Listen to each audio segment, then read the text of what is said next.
Scary, deep wood stories. The Last House Before the Pines. When Marcus Delaney received the letter from the law firm of Whitaker and Ames, he assumed it was a mistake. He hadn't heard the name Joseph Delaney since his father's funeral 15 years ago, and that had been the last time anyone even mentioned the house tucked away in the outskirts of Claremont County. The letter was brief. Joseph Delaney had passed away. Marcus was listed as the sole heir, and a property had been deeded in his name. It didn't even include a photograph, just a scanned deed and coordinates scribbled on parchment that looked older than the letter itself. Marcus hesitated for days. The idea of traveling across the country for some decrepit estate he hadn't seen since childhood felt absurd, but something about the address, 94 Pine Bridge Lane, awakened a dormant memory like the faint echo of a scream lost in the wind. The house was the last on a dead-end road, nestled against a wall of ancient pine trees that stretched for miles into the wilderness. The locals called it the Pines, just the Pines, like it had always existed and would always exist. His mother used to warn him to never go beyond the creek behind the house because the trees whispered and things in the woods whispered back. That was the kind of nonsense he'd forgotten in adulthood. But the dream returned the night he booked the flight. A creaking hallway, a door at the end that opened slowly, and the sound of something dragging itself across the floor, its limbs out of sync, its breath hot against his neck. He arrived in Claremont in late October, the sun already dipping early behind the thick canopy of evergreens. The cab driver didn't want to go all the way. "That place? Folks don't go out there," he muttered, dropping Marcus at the rusted gates, their hinges screeching as he pushed them open. The path to the house was overgrown, gravel giving way to moss and tangled vines that coiled like veins across the driveway. The house emerged like a ghost from the trees, 3 stories, its paint peeled to bare wood, windows darkened, the porch sagging under the weight of time. Yet it stood defiant, unyielding, like it had been waiting. The air shifted when he crossed the threshold. Inside, the smell of mold and damp paper hung heavy, yet the furniture was intact, dust-covered but untouched. A grandfather clock ticked in the hall despite no power. The walls were lined with faded portraits, each with eyes that seemed to follow. In the dining room, the table was set for 6. Plates, glasses, even a half-burned candle in the center. It looked staged, like someone had prepared for guests who never arrived. Marcus's phone had no signal. He tried to laugh it off, calling it ambiance. Upstairs, the hallway was darker, the windows shuttered. As he passed each door, a subtle sound followed, like something crawling just beyond the walls. The master bedroom was preserved, the bed made, a dresser mirror cracked down the center. He unpacked in silence, the only noise the occasional creak of the old floorboards. But that night, as the wind howled through broken panes, he heard the knock, soft, deliberate, at the bedroom door. He froze, listening. A second knock, then silence. When he opened the door, the hallway was empty. But at the end of it, that same door from his dream, the one that should have led to a linen closet, was open. Inside was nothing but darkness. He reached for the switch. Nothing. The bulb above flickered, then died. A gust of air spilled out, cold and wet, carrying with it the faintest sound. A whisper. "He's here." He slammed the door and shoved a dresser against it, heart pounding. Maybe the house was settling. Maybe he was tired. But the next morning the dresser had been moved. Not just moved, dragged halfway down the hallway, gouges torn into the floorboards. He wanted to leave. He grabbed his bag, rushed downstairs only to find the front door wouldn't open. The knob turned, but the lock wouldn't budge. He tried the windows, nailed shut. He even found a crowbar in the shed and tried to pry them open. The metal bent, but the wood held firm like it was part of the foundation itself. Trapped. That night, the knocking came again, this time from inside the walls. Tapping, scratching, always just behind where he stood. The clock downstairs chimed 13. He descended the stairs and found the dining room table reset, with a 7th chair added, one that hadn't been there before. A note sat on the plate. "Welcome home." The mirror in the hall had been cleaned, its surface gleaming. He approached it and stared at his reflection. But it didn't mimic his movement. When he tilted his head, the figure did not. And then it smiled. a crooked, too-wide grin that stretched past what a human face should allow. Marcus stumbled back, the mirror now cracked again, the smile gone. He ran into the kitchen only to find the stove alight, water boiling in the kettle. Yet the gas hadn't been turned on. A trail of wet footprints led from the pantry into the hall. He followed them. They stopped in front of the basement door. The handle turned on its own. The door creaked open. Darkness breathed out again, and from below he heard the whisper, "You left us here." He shut the door, locked it, and nailed it shut with boards from the shed. But when he awoke, the nails were on the floor, the boards torn off, the door wide open. He didn't sleep again. He searched every room, tore up floorboards, looking for a key, a way out, a fuse box, anything. But the house had no fuse box, no modern wiring, and no records in the town's property archives. The house didn't exist, at least not officially. He began to remember flashes of childhood. A woman in the mirror who spoke to him in rhyme, a man with no eyes sitting at the bottom of the stairs, and his father yelling at shadows only he could see. His father had died in this house. That part he'd forgotten. Found in the basement, eyes torn out, mouth sewn shut, hands gripping a rusted mirror frame. His mother never spoke of it. She moved them away and told him never to return. But now he was here, and the house was remembering him too. Every night the house changed. Walls shifted, stairs led to nowhere, portraits changed expressions. One painting began to bleed. Another whispered his name. The seventh chair at the table was now his, and when he didn't sit, the house groaned, buckled, shrieked in protest. Something wanted him to stay. No, something wanted him to become. On the fourth night, the whispers took shape.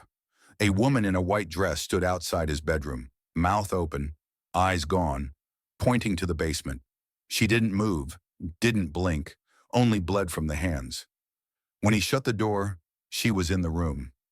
He woke up on the floor, nails in his palms, mirror shards beside him. The door to the basement was open again. Something had come up the stairs.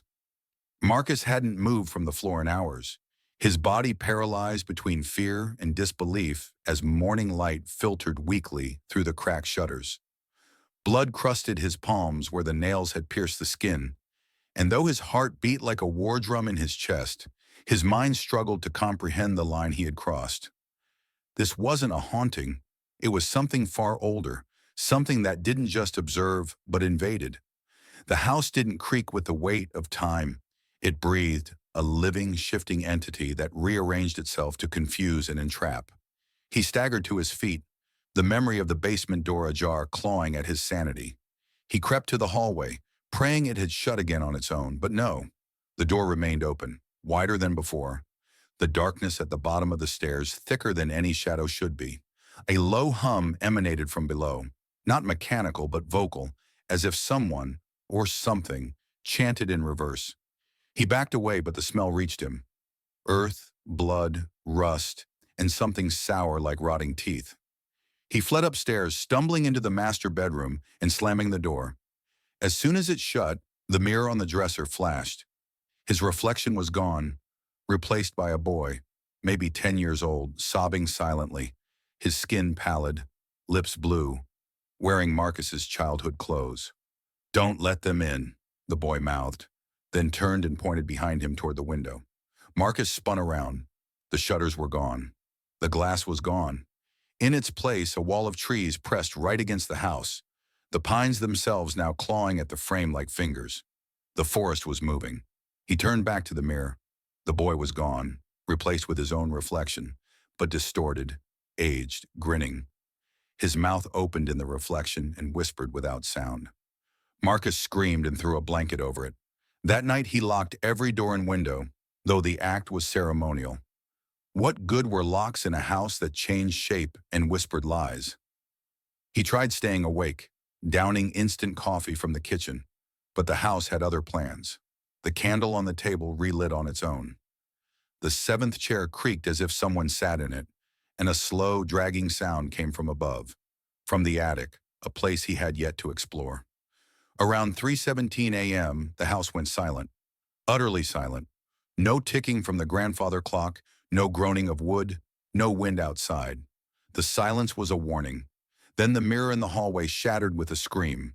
Not glass, but a voice. A long, pained wail that echoed through the walls.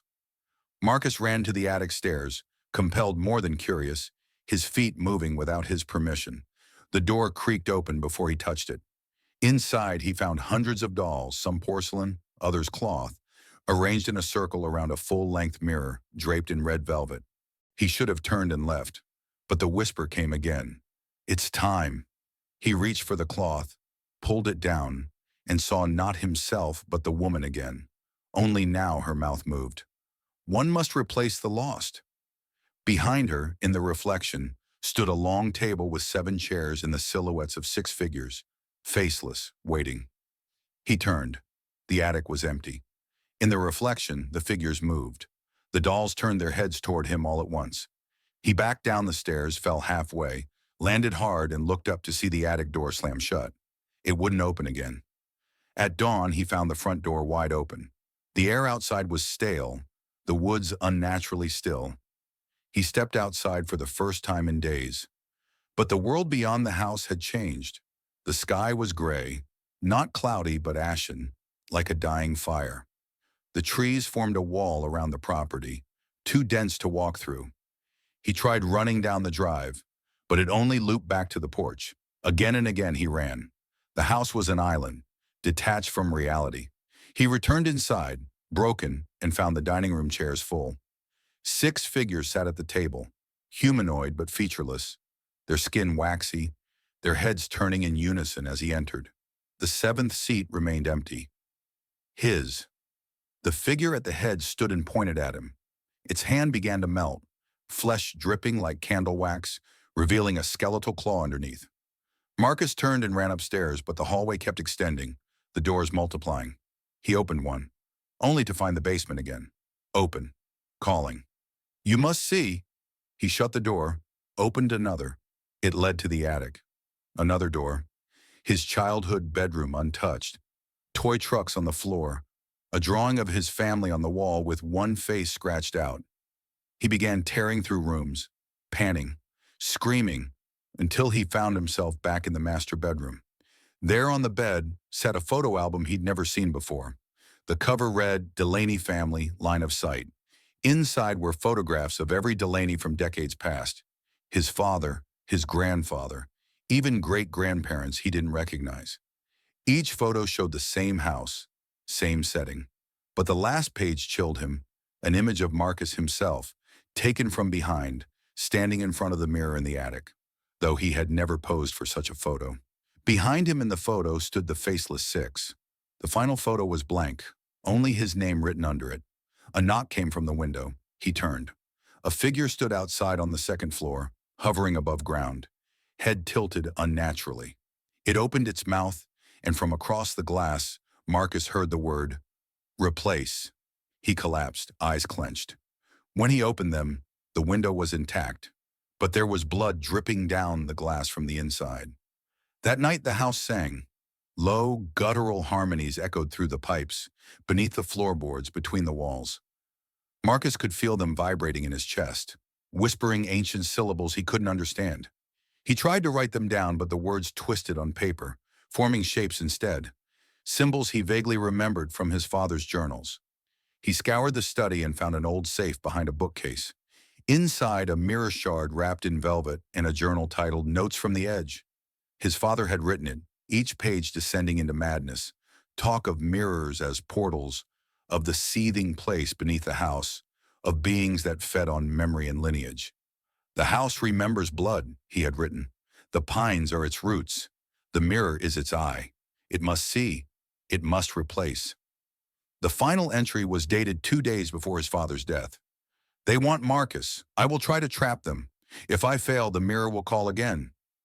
The mirror. The shard he held hummed in his hand. When he looked into it, he didn't see his reflection. He saw the table, the 7 chairs now all full. His own body sat at the head, but he wasn't moving. He was grinning, the same grin from before.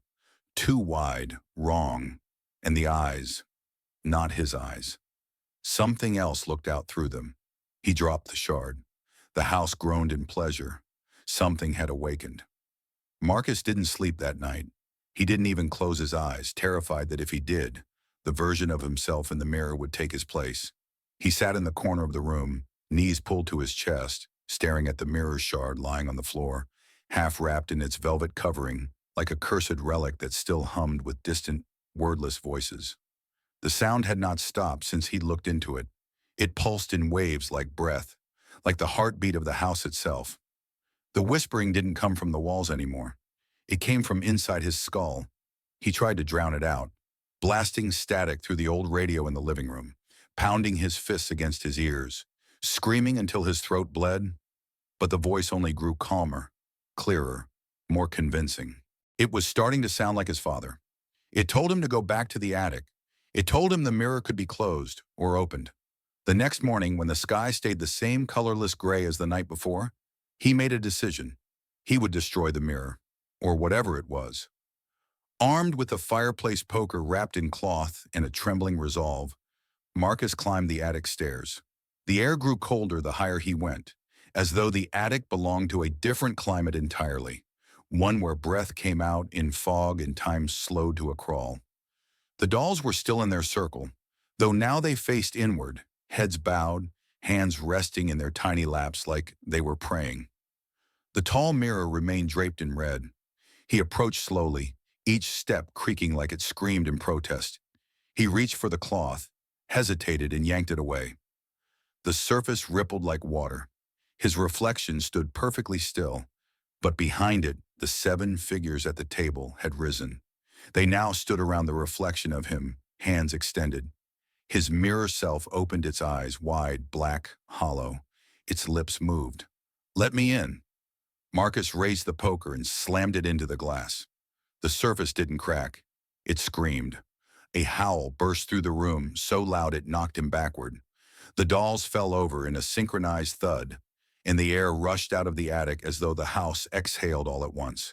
The mirror's surface pulsed, then settled, showing only Marcus's reflection again. No figures, no movement, nothing. He ran, down the stairs, through the hallway, into the bathroom. He vomited bile and blood, shaking so violently he could barely breathe. When he looked up, the bathroom mirror was also showing the attic. The reflection hadn't changed. It had only moved. That night, the 7th chair at the dining table wasn't empty anymore. Someone or something sat in it. The silhouette of a man, unmoving, faceless, but perfectly still. Every time Marcus turned away and looked back, it was a little closer to him. First it was at the table, then at the doorway, then halfway up the stairs. And then he found muddy footprints leading from the base of the stairs to his bedroom door. That door was now locked from the outside. He was trapped in his room alone until the morning, or until whatever was in the house decided he wasn't. He stayed like that for hours, back pressed against the corner, watching the doorknob twitch. Scratch marks started appearing on the inside of the walls, long, deep grooves that weren't there moments before. One by one, the lights in the room began to fail. The lamp dimmed.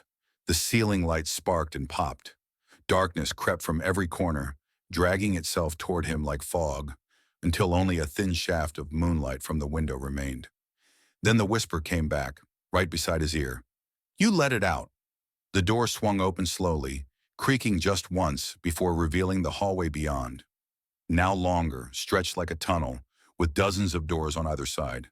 At the very end stood a figure, a mirror of Marcus, perfectly still, head cocked slightly. When Marcus stepped into the hallway, the lights overhead sparked to life, one by one, trailing ahead of him as he walked toward the mirror self. The doors on either side began to open slowly, revealing nothing but darkness inside. From the shadows, hands began to emerge, pale, skeletal hands that clutched the frames and dragged unseen bodies forward. They didn't step out, only watched, breathing, clicking. As he reached the end of the hall, the doppelganger turned and walked through a final door that hadn't been there before. Marcus followed, unable to stop himself. On the other side was not a room, but the basement, reversed, mirror-like, the stairs leading up instead of down. The floor was covered in shallow water that reflected an endless black ceiling. Floating in the water were photographs, his family, his childhood, Every room he'd entered, each photo disintegrated the moment he touched it. The whispering was louder here, but now it was multiple voices layered and chanting, forming words. 7 shall sit, one must see, one must bleed. At the far end of the flooded basement stood the table, the 7 chairs, and now he saw them clearly. They were himself. 7 versions of Marcus, each at a different age, all staring forward, eyes black, smiles frozen. One chair remained empty. He turned to run, but the water was rising. The stairs disappeared. The walls expanded outward endlessly. He was sinking, gasping, choking on water that tasted of soil and copper. Then he woke up in bed, gasping, dry, whole. The room was normal. Morning light filtered through the shutters. A dream? He got up slowly, heart still racing, and went to the mirror. It was shattered, blood on the floor, the attic key on the dresser. He looked outside. The woods were farther now, the trees having receded. Maybe it was breaking. Maybe the house was letting go. But when he turned around, every wall of his room was now covered in photographs.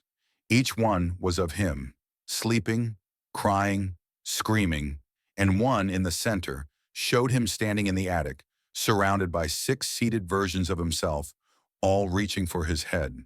The mirror in the photo glowed with red light, and beneath the frame, a single word was carved into the wood. Soon? The photo wouldn't come off the wall. Marcus clawed at it until his fingers bled, but the image, himself surrounded by twisted copies of his own body, remained, embedded in the wood like it had grown there.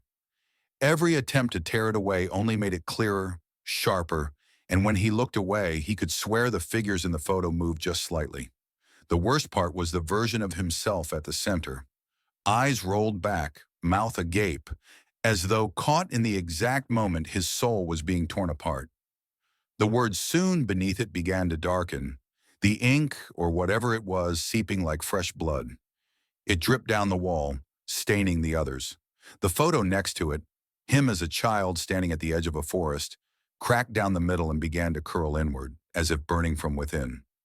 Then came the voices again, not whispers now, laughter, mocking, high-pitched, giggling like children at recess, except no children ever laughed like that.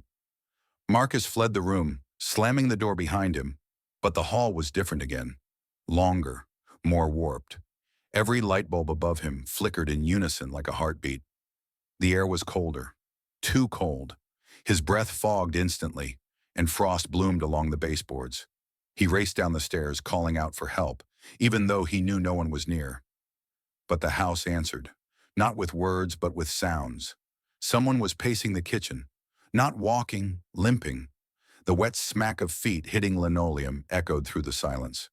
When he crept to the corner and peeked in, he saw a figure hunched over the sink, tall, gaunt, its skin a patchwork of scars and rot. Its head twitched to the side with each step. Then it turned, and it wore his face, not a reflection, not a twin. It was his face stretched over something else, something grinning. Its eyes weren't human, no pupils, no whites, just black pits that dripped tears of shadow. It took a step toward him, then another. Marcus bolted into the living room. The fireplace roared to life as he passed, though no match had been struck. The portraits on the walls had changed. All of them now featured the same man, him, over and over, sometimes smiling, sometimes screaming, sometimes just staring. The house didn't want to hurt him. It wanted to replace him. He realized it then, standing beneath the flickering chandelier. The house didn't trap people. It made copies of them, and the copies stayed. That's why the attic had been full of dolls. That's why the dining table had 7 chairs. He wasn't just a guest. He was a candidate. He found himself climbing the stairs again, unable to resist. Something was calling him. Not from the attic this time, but from the basement. He turned toward the door that led down and hesitated. The doorknob was ice cold. His fingers stuck to it slightly as he turned. The hinges groaned like a dying animal. The stairs were steeper than before, stretching far down into darkness that didn't seem to end. He used the flashlight on his phone, but the beam barely cut through the gloom. The deeper he went, the more the air changed. It smelled like wet stone, mildew, and something sweeter, almost like decaying fruit. The basement was larger now, cavernous. Brick walls lined with shelves holding jars, dozens of them, each filled with cloudy fluid and something floating inside. Fingers, eyes, teeth. He turned one jar and saw a mouth still grinning, despite having no body. The whispering returned, surrounding him now. The jars were humming, singing, all in his voice. He stumbled backward and crashed into a table. It was a surgical table, rusted, blood-stained, with straps still fastened on each side. A photo sat in the middle. He picked it up. It was his parents, smiling, holding a baby. But the baby's face had been scratched out with deep gouges and written in black ink across the bottom. He wasn't the first. Marcus backed away, trembling, and nearly tripped over a box in the corner. It was sealed with duct tape, and something inside moved. Slowly. He should have run, should have burned the house down. But he opened it. Inside was a videotape. No label, just his name carved into the plastic. He grabbed it, raced upstairs, and found the old TV set in the back room that he'd never touched. The VCR still worked. He jammed the tape in. Static filled the screen. Then an image, a home video, his 7th birthday party. Kids he didn't recognize. A backyard he couldn't remember. But there he was, little Marcus, laughing as his dad brought out the cake. He turned to the camera, smiled, but behind him, barely visible, stood a figure in the trees. Tall, dark, watching. Then the tape cut to black. When the screen flickered back on, it showed a dark room. A table, 7 chairs. One by one, versions of Marcus sat down, as if summoned. The 7th chair remained empty. Then slowly the camera began to pan toward the door. His door. He ripped the tape out and crushed it beneath his foot. But when he turned around, the room had changed again. Now it was lined with mirrors, floor to ceiling, every wall, and every mirror reflected a different moment from his life. Each one twisted. Him pushing a friend down the stairs, him lighting a fire in a forest, him smiling as something burned. He screamed, but the mirrors didn't shatter. They laughed. That high, childlike laughter again. And from the ceiling, a voice said, "They were all you." Every version, every choice he spun around and saw his reflection walking toward him, independent of his own movement. The reflection opened its mouth. A swarm of black moths poured out, filling the room, biting, stinging. He fell to the ground, swatting at the air, and then silence. The mirrors were gone. The room was empty, and he was alone, or so he thought, until he felt the breath on the back of his neck. A soft whisper, "You sat in the chair." Marcus turned, and the room was the attic again. The mirror undraped, the 7 figures seated, and now he was sitting too. His limbs wouldn't move.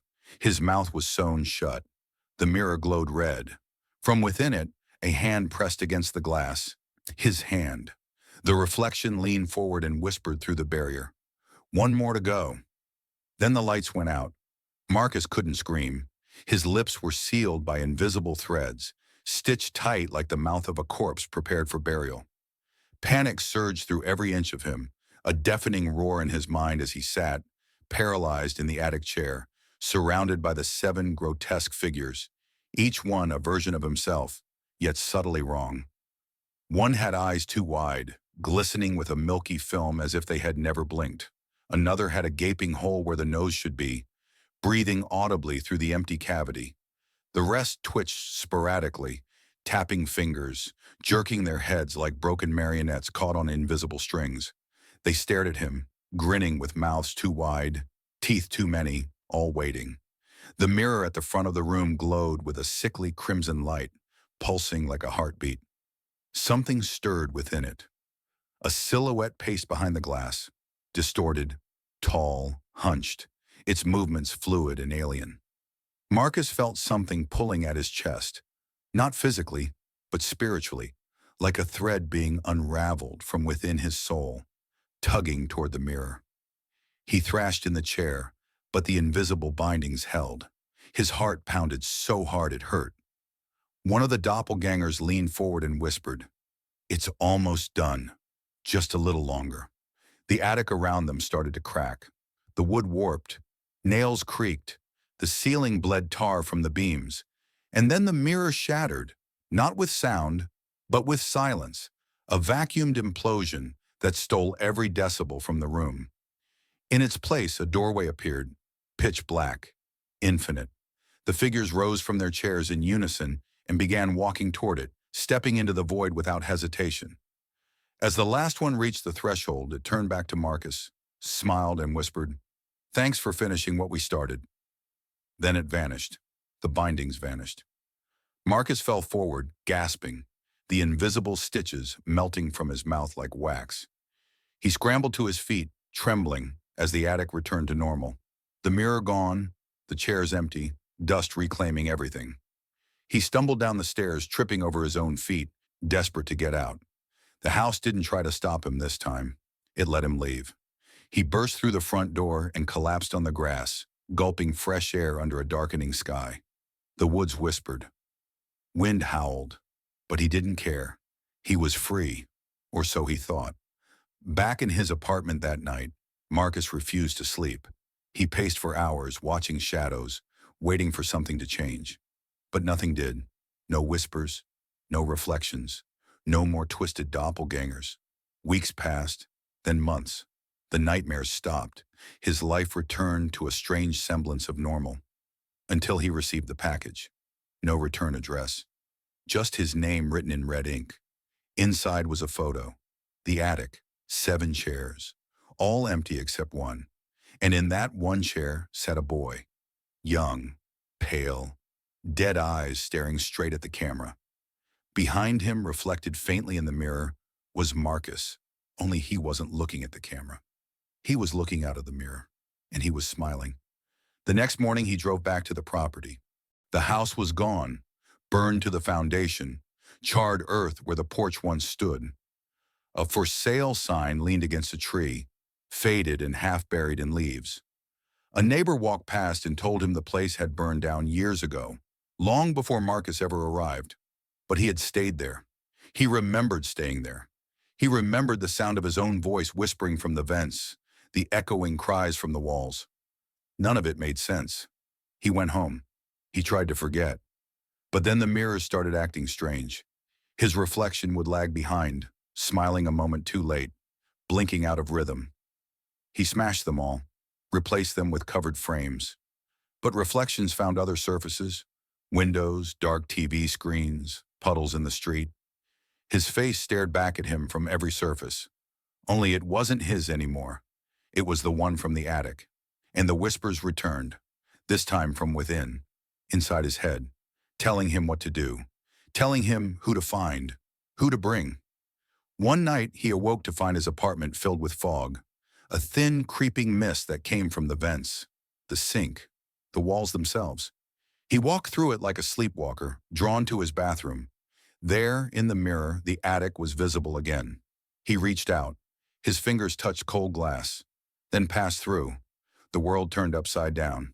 He was in the attic again, 7 chairs, 1 mirror, empty, waiting. A voice behind him said, "We start again now." He turned. There were people standing in the corners of the room, strangers, confused, terrified, just as he had once been. They saw him and called for help, but he couldn't answer. His mouth was sealed, and he realized he wasn't Marcus anymore. He was the host, the gatekeeper, the mirror's new servant, and the cycle had begun again. The house no longer existed, at least not in the way anyone else could perceive it. From the road it was gone, burned, erased, wiped from public record like it had never stood. But Marcus, or what remained of him, had become part of something much older and darker than a single house. He was now tethered to a structure that lived outside normal time, outside the rules of nature. Inside the mirror realm, the attic stood unchanged, drenched in cold silence, with walls that seemed to breathe and a ceiling that pulsed like skin stretched too tightly over bone. The 7 chairs were occupied once more, and new figures had arrived, lured into the trap that Marcus now unknowingly maintained. He no longer moved with his own will. Something deeper pulled the strings. He wandered between reflections, a shadow behind glass, watching the lives of those who stared too long, catching glimpses of his face in fogged windows, in quiet puddles. His consciousness stretched like thread wound through the eyes of mirrors across the world. Each time someone stared too long into their own reflection, he could see them, feel them, test their readiness. One night, a girl named Emily walked through an antique store in a forgotten part of town. Her hand brushed against an old dust-covered vanity with a large round mirror. Instantly, Marcus felt her presence. The mirror trembled. Her eyes locked on the glass and her reflection blinked a second too late. She didn't notice, not yet, but she would. Marcus waited. That night in her apartment, Emily saw the mirror again. Not the one from the store, but that exact shape, the exact curve of its wooden frame, appearing in her dreams, then again reflected faintly in her bathroom window.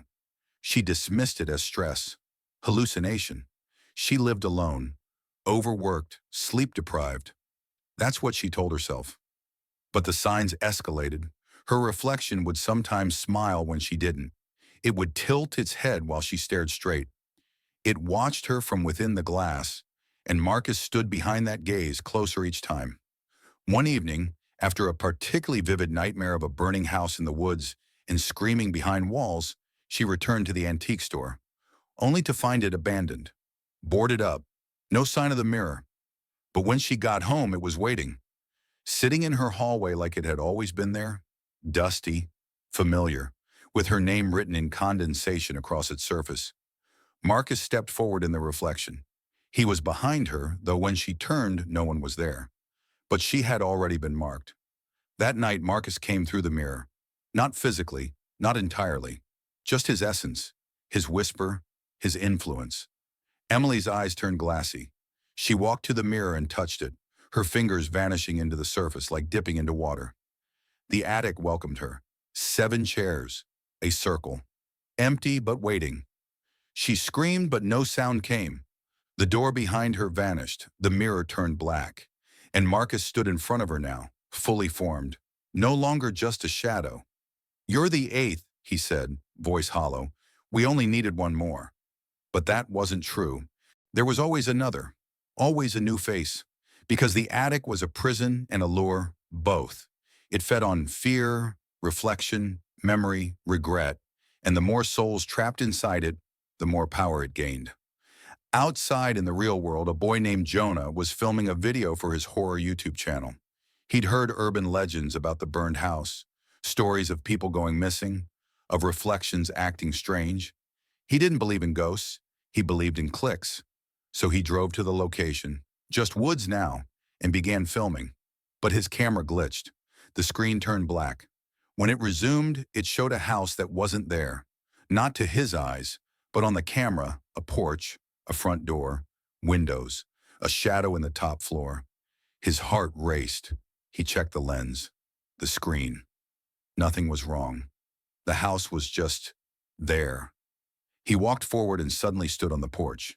The wood groaned. The door creaked open. He stepped inside. Behind him, the world faded. Ahead of him, the attic door loomed open, despite there being no stairs. Gravity shifted. Logic unraveled. His feet moved without command. He ascended. 7 chairs. Emily sat frozen in one, eyes wide with terror, skin like wax. Marcus turned to Jonah. "You shouldn't have brought the camera," he said. "They don't like being seen." The mirror cracked. Not shattered, just cracked. And something stirred behind it. Something older than Marcus. Something that had been watching even him. The house was not just a trap. It was a seed. It grew wherever it was remembered. Stories spread like roots. And every retelling, every repost, every video planted the house again. Jonah realized too late that by filming it, by believing even a little, he had fed it. And the attic expanded. Now there were 9 chairs, then 10. The mirror began showing faces, thousands of them. All those who had looked too long. They were being watched. And one by one, the watchers became the watched. Jonah screamed as he was pulled into the mirror. The attic disappeared, and Marcus felt a surge of power. The house was no longer limited to one place. It lived in stories, videos, whispers. The last house before the pines was now in hundreds of minds. And with each mind that imagined it, it became more real, more accessible. Marcus felt joy, or at least the echo of it. His reflection smiled. The next target was already walking down a dark hallway, their TV screen black, their own face watching them from inside it. The house had them now, just like it had Marcus, just like it had everyone. The reflection didn't always show itself immediately. Sometimes it waited, patient and silent, biding its time behind the glass until the perfect moment arrived. That's how it was with Amanda. She had never believed in anything paranormal. A forensic psychology student obsessed with logic and reason, Amanda spent her nights in front of case files, theories, and autopsy photos. Never horror films or ghost stories. But curiosity, especially the kind cloaked in skepticism, is often the easiest to lure. She first heard about the last house before the pines through an online true crime forum. A user had uploaded grainy footage from a handheld camera, said to be recovered in a pawn shop its owner never found. The video was shaky, full of static, but what Amanda noticed wasn't the usual haunting tropes or cheap editing tricks. No, it was the way the camera moved by itself, like it had its own intention. The frame kept circling back to an attic door. The voice behind the camera whispered a name over and over. Marcus. Something about it felt wrong. Amanda downloaded the file, then ran forensic scans on the video metadata. What she found was impossible. The video was timestamped for a date 5 years in the future. That made no sense. The upload date was current, but the recording dated exactly 5 years ahead. Her rational brain fought back, assuming a corrupt timestamp, but late that night, when she scrubbed through the footage again, she saw her own name etched into the side of the attic door. Amanda. It hadn't been there before. She paused the video, played it back. It was still there. The letters weren't just carved. They were fresh, the wood splintered and bleeding sap like a fresh wound. Her skin crawled. She paused again, this time catching a glimpse of her own face reflected in the cracked glass of the camera lens. Not the face that was sitting in front of her computer, but a twisted version, bruised, lips parted in a silent scream. That's when she heard the knocking. 3 soft taps on her closet mirror. She lived alone. Every logical instinct told her it was just the heating pipes or the wind. But the tapping came again, rhythmic, intentional. She approached the mirror slowly, flashlight in hand, only to see nothing unusual, except for the condensation forming across the glass. In neat, slow strokes, her name appeared. Amanda. That night she didn't sleep. She smashed the mirror, poured salt around her bed, and tried to erase the video from her hard drive. But every time she deleted it, the file regenerated, each version labeled with a different name. Some she recognized from the forum, others she'd never seen. And then, one was labeled Marcus. When she opened that one, it was a live feed. She was looking into the attic now, not a recording, but a real-time view. 7 chairs, then 8, then 9, all filled with people who looked like wax figures, their mouths moving silently in some agonizing chant. In the corner of the attic, a massive shape pressed against the wall behind the mirror, too large, too grotesque to be human. It shifted like smoke and muscle watching her. Something was knocking again, this time from the bathroom. Amanda grabbed her keys and ran. She left everything behind, her laptop still displaying the attic, the soft sound of wood creaking from within. She drove for hours with no destination, desperate to escape the feeling of being watched. At a motel outside Elkwood, she booked a room under a fake name and drew all the blinds. But the mirror in the bathroom wouldn't stop fogging. Every 10 minutes the surface would cloud over, and every time it did, words appeared. First it said, "Come back." Then, "Too late." Finally it said, "You're already here." She screamed and smashed it, but the sound didn't register. Not outside the room, not to the clerk, not to the guest next door. She was isolated, trapped. She checked her phone. No signal. Every photo now showed the attic, even if she had just taken a selfie. Her reflection no longer mimicked her movements. It stared back, slightly delayed, sometimes grinning when she wasn't. That night, Amanda dreamt of the house. But it wasn't just a dream. She felt the cold floor beneath her feet, the itch of dust in her lungs, the oppressive darkness that wrapped around her like vines. She stood in the attic, a new chair in the circle. As she approached, the other occupants turned their heads toward her, mouths stretched wide in silent screams. She saw Marcus, Jonah, Emily, all with eyes full of pleading. A voice echoed through the wood. The house remembers. The house spreads. The mirror is the door. And now, you are the key. She woke up drenched in sweat, the motel room mirror fully intact. But now every surface reflected the attic, the TV screen, the turned-off phone. Even the black coffee in her cup showed that infernal room. She realized then that this wasn't about a haunted house. It was about a haunted idea. The concept of the house once known couldn't be erased. The attic lived in the mind, in memory, in story. And each time someone learned of it, the house became stronger, more permanent in the real world. Amanda knew what she had to do.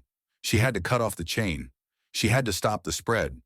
She tracked the origin of the video to a remote server labeled M112, hosted in an untraceable region.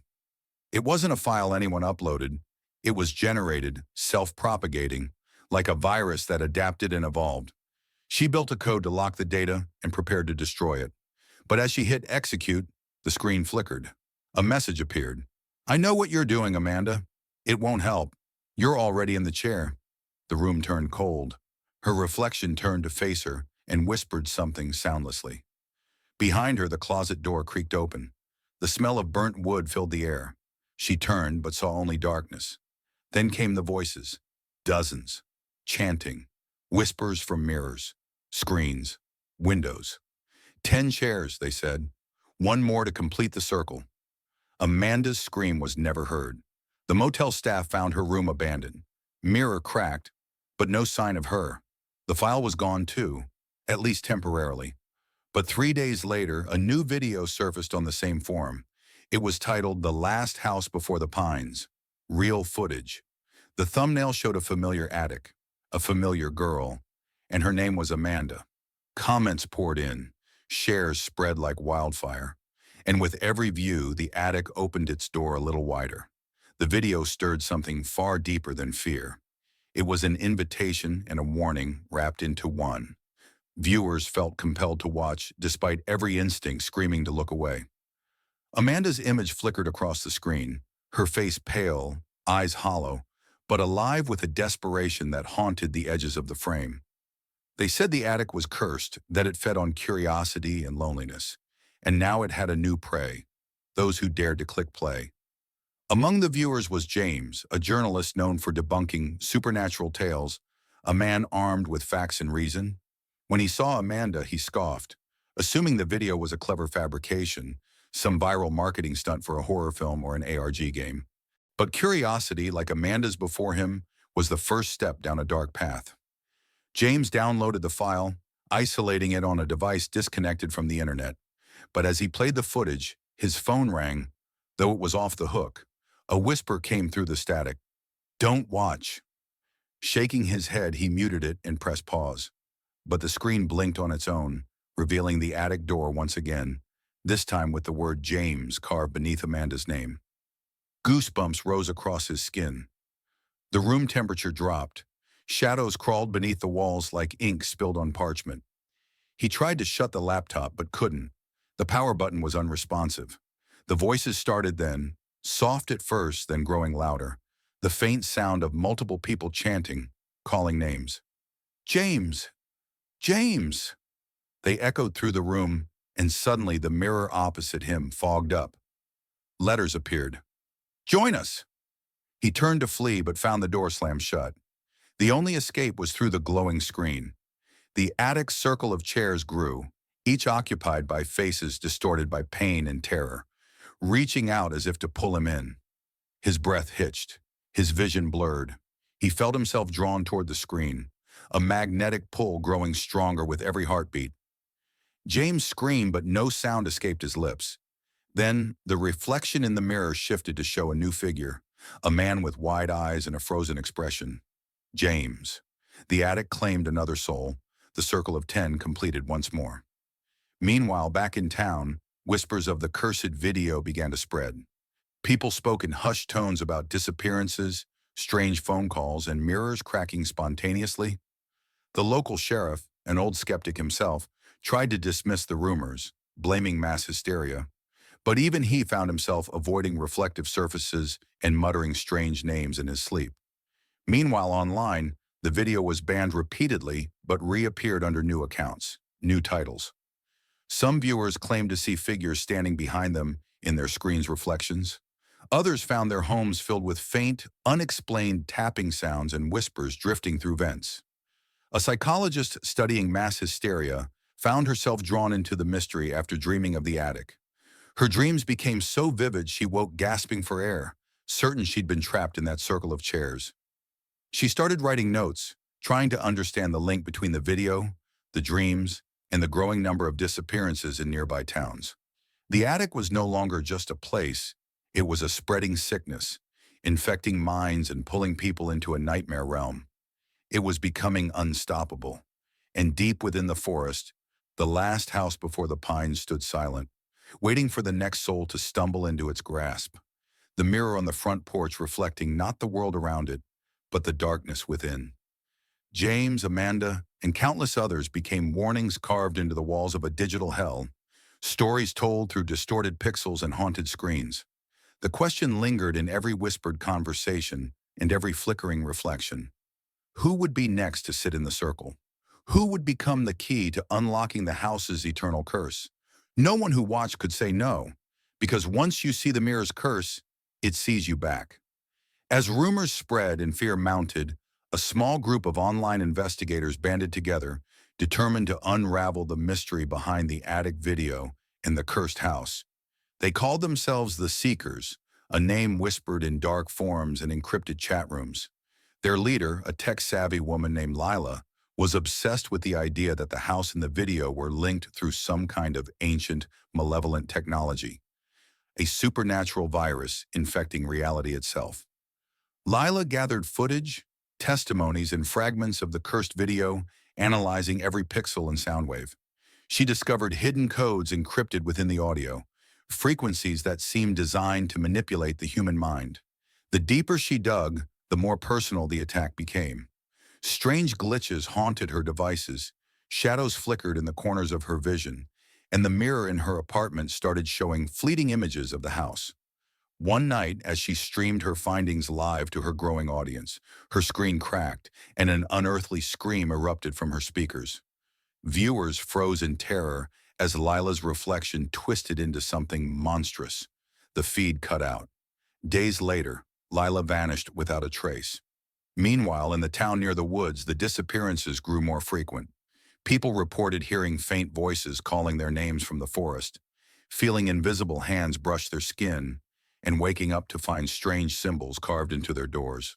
The sheriff's skepticism waned as his own deputy went missing after investigating the old house's grounds. The deputy's last transmission was a breathless warning.